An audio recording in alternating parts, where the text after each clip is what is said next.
Hi guys, આજના નવા બ્લોગમાં નવા દિવસ સાથે તમારા બધાનું સ્વાગત છે. ગુડ મોર્નિંગ, જય માતાજી મિત્રો. અને આજે આપણે હવે ઘરે જઈએ છીએ. તમે મિત્રો જોઈ શકો છો, અહીંયાથી સંઘ જવાનો છે પાવાગઢ. તો તૈયાર થાય છે ટ્રેક્ટર. આ ટ્રેક્ટર તૈયાર થાય છે શેવાળાથી પાવાગઢ, મહાકાળી માએ દર્શન કરવા માટે પાવાગઢ.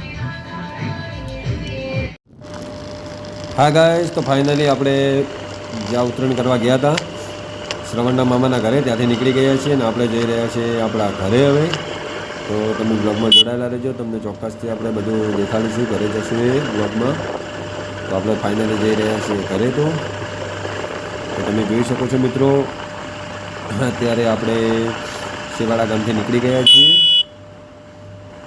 અને શેવાળાથી જશું ચાણસમાં.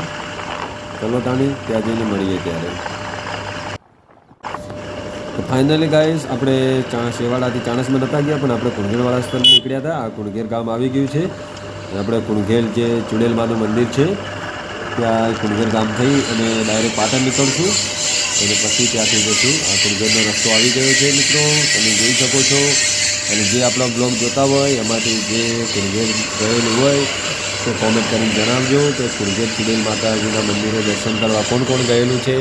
તો ચોક્કસથી આપણને કોમેન્ટ કરીને જણાવજો મિત્રો, તો અમને પણ ખબર પડે કે તમારામાંથી કોણ કોણ કુણઘેર ચુડેલ માતાના મંદિરે ગયેલું છે દર્શન કરવા માટે.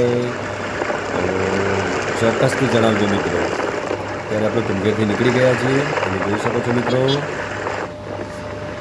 અત્યારે ફાઇનલી આપણે પાટણ પહોંચી ગયા છીએ મિત્રો, તમે જોઈ શકો છો. આ પાટણનો બ્રિજ છે. પાટણ બ્રિજ આપણે પાર કરી રહ્યા છીએ. કુણઘેરથી નીકળી ગયા હતા અને આપણે પાટણ પહોંચી જવા થયા છીએ. પાટણ અમગણ પહોંચી જ ગયા છીએ. પાટણનો બ્રિજ છે એના ઉપર આપણે ચડી ગયા છીએ, ત્યાંથી જઈએ છીએ. તમે જોઈ શકો છો મિત્રો. તો આપણે ફાઇનલી જઈ રહ્યા છીએ અને આ રસ્તો આવી ગયો આપણે ફાઇનલી, એટલે કે જે નદીવાળો પુલ છે એ છે, જે પાટણમાં મેરળી માતાનું મંદિર છે એ રસ્તો પણ આવી ગયો. આ ગાડી ઊભી ત્યાં મેરળી માતાએ જવાનો રસ્તો છે, જે આપણે જ્યારે જતા હતા ત્યારે ગયા હતા એ રસ્તો હતો. અને ફાઇનલી અત્યારે આપણે વદોણી ગામ છે ત્યાં પહોંચી જવા થયા છીએ. વદોણી આવી ગયું છે અને આગળ આપણે પણ નાસ્તો કરવા પણ ઊભું રહેવાનું છે. એટલે હા ગાઈસ, તો ફાઇનલી આપણે જૂના ડીસા પહોંચી ગયા છીએ. તમે જોઈ શકો છો મિત્રો, આ જૂના ડીસાથી વાસણા જવાનો રસ્તો આવી ગયો, પણ આપણે થોડું બજારમાં કામ છે એટલે બજાર જતા આવીએ, કેમ કે બજારમાં થોડું વસ્તુને લેવાનું છે. અને શ્રવણને રમકડું રમવા લેવું છે, એ લેવું છે, એટલે આપણે જૂના ડીસા પહેલાં જઈશું અને પછી નીકળી જઈશું ઘરે જવા માટે. તો બ્લોગમાં જોડાયેલા રહેજો. હા ગાઈસ, તો ફાઇનલી આપણે બનાસ નદીમાં પહોંચી ગયા છીએ. તમે જોઈ શકો છો, આ બનાસ નદીમાં ડાયરેક્ટ વાસણાથી વડાવળ જવાનો સિંગલ પટ્ટી નદીમાં થઈને જવાનો રસ્તો છે. તમે જોઈ શકો છો, આ બનાસ નદી છે. બનાસ નદીમાં થઈને આપણે જઈએ છીએ.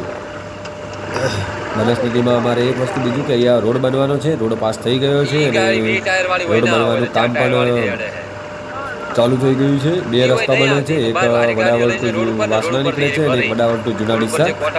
બે રસ્તા, બે રોડ બનવાના છે મિત્રો.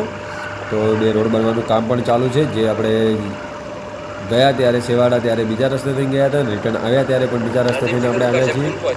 તમે જોઈ શકો છો મિત્રો, જો કેટલો રસ્તો છે. નદી આવે ત્યારે આ રસ્તો પણ તૂટી પણ જાય છે. તો મિત્રો હવે આપણે નદી પાર કરીએ એટલે આપણે ઘર આવી જશે. ચલો તમે.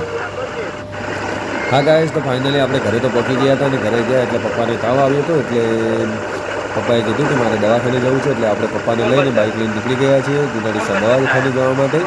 આ વાસણાથી જે નવો રસ્તો બન્યો છે એ તમને બતાવી દઈએ. તમે જોઈ શકો છો, બહુ મસ્ત રસ્તો નવો બની ગયો છે. જૂના ડીસાથી વાસણા થઈને લુણપોર થઈ અને ડાયરેક્ટ કંબોઈ ચોકડી નીકળે છે. એટલે કોઈને જવું હોય તો બાયપાસ રસ્તો છે ડાયરેક્ટ આગળ જવા માટે. અને સારો રસ્તો છે, નવો બની ગયો છે. તમે જોઈ શકો છો મિત્રો. અત્યારે આપણે જઈ રહ્યા છીએ જૂના ડીસા. પપ્પાને તાવ આવ્યો હતો એટલે દવાખાને. તો આપણે ચલો જૂના ડીસા જઈને મળીએ. તો હા ગાઈસ, ફાઇનલી આપણે જૂના ડીસા પહોંચી ગયા છીએ અને હવે આપણે અહીંયાથી જશું દવાખાને. દવા કરાવીને પછી નીકળી જશું ઘરે. મિત્રો આટલે આપણા બ્લોગને આપણે એન્ડ આપીએ છીએ. તો અમારી ચેનલને લાઈક કરો, શેર કરો અને સબસ્ક્રાઈબ કરો. જય માતાજી મિત્રો.